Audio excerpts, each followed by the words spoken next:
Hello and welcome back to the Nasty Metal Production channel here at YouTube, and welcome to, of course, another Wednesday review. Today I am reviewing the 5th and newest album from cult-based US heavy power metal band Thrust, and the album is titled The Helm of Awe, which was released through Pure Steel Records on October 30th.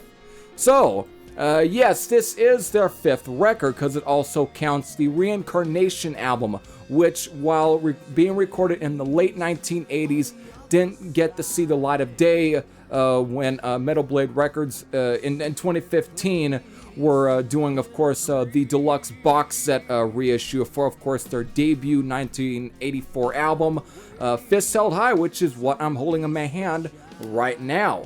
So, when it comes to Thrust, again, they are a cult-based US heavy power metal band. I do remember reviewing this album as a part of US Power Metal Month in 2016. But yeah, these guys were, of course, formed in 1981. They were based out of Chicago, Illinois, but these days they reside out of Los Angeles, California. But their debut really was on a split EP in 1982, which it was titled Rock for Poland. I know that there's a title in the beginning of there, but again, I don't want to kind of, for example, butcher the first name, but it was Rock for Poland. Then, of course, 2 demos, then Fists Held High in 1984. And that was the last thing they had at least released until right now, still the only sole original member left in the band, Ron Cook, decided to put together a new version of the band in 2002. This is at least one of the first new versions, at least past Fists Held High. I know Reincarnation has at least had a different lineup with only 2 members in that band that are a part of this newer version of Thrust, which I'll eventually get to here. But that's when we... But this second or third, basically, version of Thrust was in 2002. That was with the album Invitation to Insanity. And even though I've never heard that album, I have yet to still hear that record. But according to Metal Archive and seeing the reviews, well, it's not very fondly looked at. So I guess in many ways, we're just going to skip that record and not try and compare any of this stuff to that record. I don't know how bad that album is, really, so again, it's really, I don't know. Still, though, that was the last thing until 2015 with, of course, Metal Blade doing, of course, finally releasing Reincarnation for the first time since it being recorded in 1989, which actually, for a fun fact, that's actually the only album from Thrust that was ever produced by the late Bob Kulick, Kiss fame. So that was the first time, and you really can hear the difference when it comes to that record. It was more of in many ways an attempt at being more commercial sounding, even though it was still very heavy, but it wasn't anywhere close like Fists Held High, that sort of raw, very youthful sound. But that was it, and then of course finally Ron Cook putting together a new version of Thrust, and that's where we get to, of course, 2018 when they signed with Pure Steel Records, and that's when we saw Harvest of Souls. And so that lineup, of course, pretty much was just Ron Cook with bass player Ronnie Gervais and drummer Joe Resendez. Something like that. I don't know. I butchered the hell out of that name. But those 2 members are the only 2 that was left over from Reincarnation. Then, of course, with the new singer Eric Claro. So that's when we finally lead to their 5th album. That's, of course, is The Helm of Awe. So, without further ado, since I know I've wasted quite a bit of at least of this precious time on the backstory for this band, let's get into, of course, my thoughts on The Helm of Awe. So before I really get into my thoughts on this album, let's do a track listing rundown. This, of course, consists of 10 songs as usual, like since the past record, Harvest of Souls. But the difference is this album is a little longer because it all clocks in at 50 minutes and 28 seconds. The past album was around 44 minutes, actually. A little over 44 minutes, but again, same track, basically same set of tracks here, basically 10 songs here. So these 10 songs, of course, are Black River, Blood in the Sky, Purgatory Gates, Still Alive, Killing Bridge, Battle Flag, Ghost in Me, The Traveler, Crucifixion, and of course ending with the title track, Helm of Awe. So there you go, there's your 10 songs, and when going back and listening to a lot of the albums that they've released, just minus Invitation to Insanity, which still I yet to even heard that record, but at least the albums from, like, again, Fists Held High to, of course, Reincarnation and Harvest of Souls, and then this album, you really could tell they definitely changed with some of their sound because of if I did go back and just listen to Fists Held High and then listen to this album, it would have been a drastic change. If I even hadn't heard Reincarnation, this is still a drastic change, but still, I would say, a much better, more coherent album compared to Reincarnation, which was definitely, while it would have been great if that did see the light of day because of, again, what was released as far as what was left of that recording. Definitely, it's a very raw recording. Again, it was Reincarnation was just a cassette transfer because, again, that seems to have at least that has been survived of that album, and it definitely, I mean, musically, that was more trying to be more commercial sounding. I mean, you can hear the Metal Church influence, or at least comparisons, I shall say, but it definitely was not the sort of almost at times bordering on thrash of course, a Fists Held High, which Fists Held High being released in 1984 still had that you compared like Kill 'Em All or Fistful of Metal, or at times Violence and Force or Heavy Metal Maniac, at times and just in that same vein, it was just really rather thrashy, heavy, speedy power metal at times. It was just really raw and just unbridled youthful energy, and it was just great. You really can hear how young that band was. I mean, again, from that split EP to then that album, it was just absolutely just piss and vinegar. It was just great stuff, though. But here, with the Reincarnation, they really a lot of edged it up. I think too much, and I think some of it very fell flat.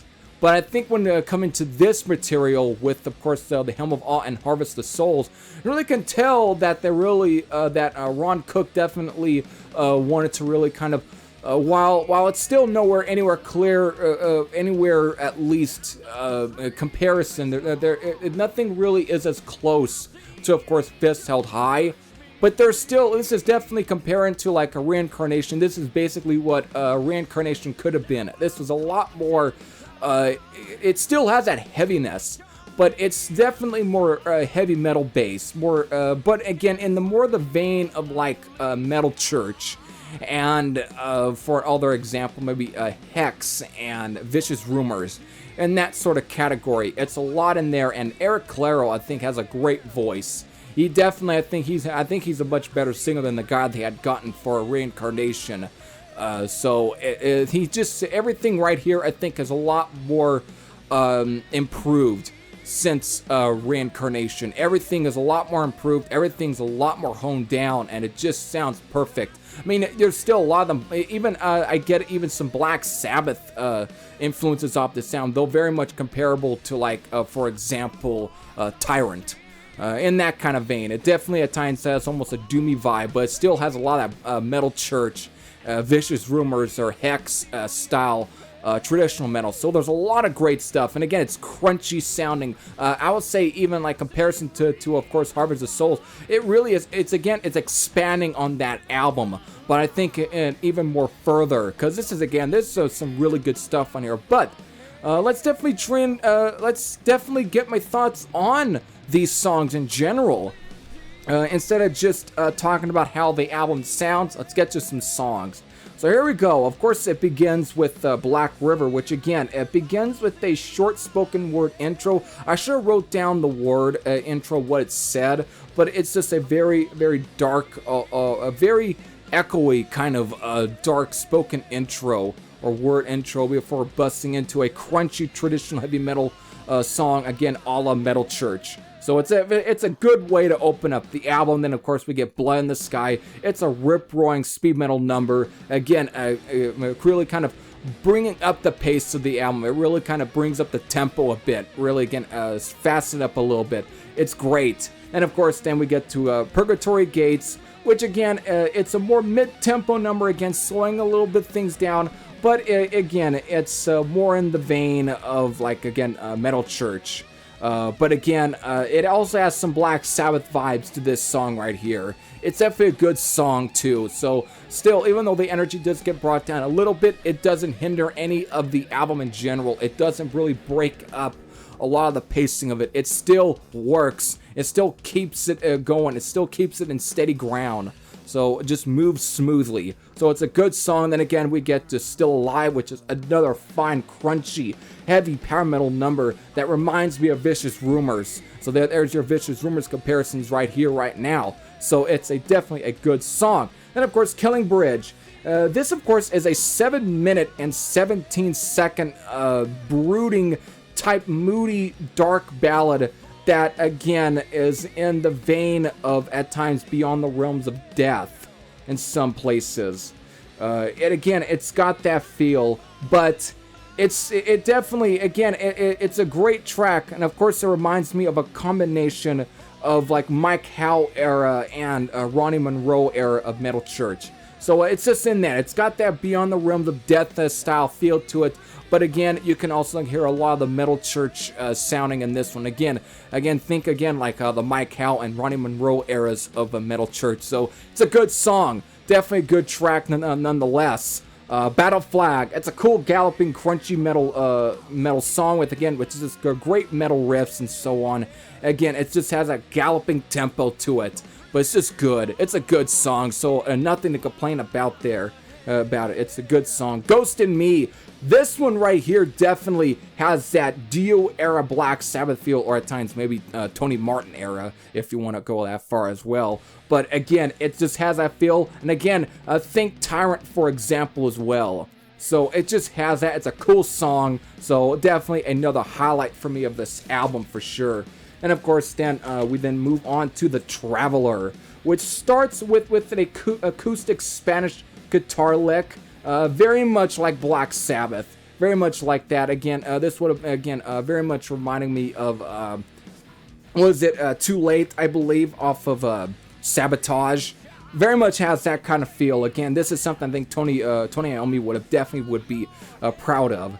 So it uses a lot of that feel, and of course then it goes into, of course, another Black Sabbath-esque doomy number. So it starts off like a classic Black Sabbath song with that Spanish acoustic guitar lick, and then going into, again, with the electric guitars, it just then goes into a straight up doomy, very metal track, and it's good. It's a good song, so nothing bad there. Then of course we got Crucifixion, which is another crunchy, galloping metal stomper that is good. So that's where it's great. So finally, the album ends with the title track, and it's a heavier number than a lot of the rest. This one is probably the heaviest song on here. I mean, there's plenty of heavy songs, but this seems to be the heaviest song here, with plenty of tempo changes. It starts out slow, then kind of gets a little, the tempo then changes a little bit, like a little faster, but then it keeps going like this, like a roller coaster feel. So it goes back and forth between the slow and little, almost upper tempo kind of feel. It goes back and forth between that. But the thing that would also really sets this song apart from the rest is that Eric Calero is singing in a more unusual style than is more, again, a very I wouldn't say Tony Martin, but he does have that kind of feel going on with some of these songs, way with again with his, again, he's got a pretty good voice, but this one he doesn't sing in the voice that he usually sings for the most of the songs on this album. Instead, he almost goes for more guttural feel, almost at times bordering on death metal with this song, and it's so interesting, and it adds to the song as well, so it's really interesting, and that's what ends the album. So there you go. There is, of course, the Helm of Awe from Thrust, and my rating, it's a 8.50 out of 10. I think this is a solid album. I think when listening to this album, I think I kind of like this one a little better than Harvest of Souls. I think everything, they're expanding a lot more on the sound, but it just sounds more honed in. They really are just, it just sounds great. I think everything, in many ways, even though Harvest of Souls is a good album, but this one I feel is even better. This is a top-notch heavy metal album. Nothing to complain on this album. I think it's great. So with that, this album, of course, has been released since October 30th, and if all of you have at least have heard the Helm of Awe and are at least familiar with Thrust, definitely, if you have, again, heard it, let me know about your thoughts in this, in the comments. I think definitely... I'm definitely curious about what your thoughts on this album. But for those who haven't heard this album, again, if you like just good stuff like Metal Church and Vicious Rumors and Hex and so on, or just classic heavy metal, I don't think you're going to do yourself any wrong with checking this album out. I think you're definitely, again, it's a great album. I think it's definitely worth checking out. So with that, I hope you all enjoyed. This is for Thrash. I'm out. And I'll see you all later. Take care, everyone.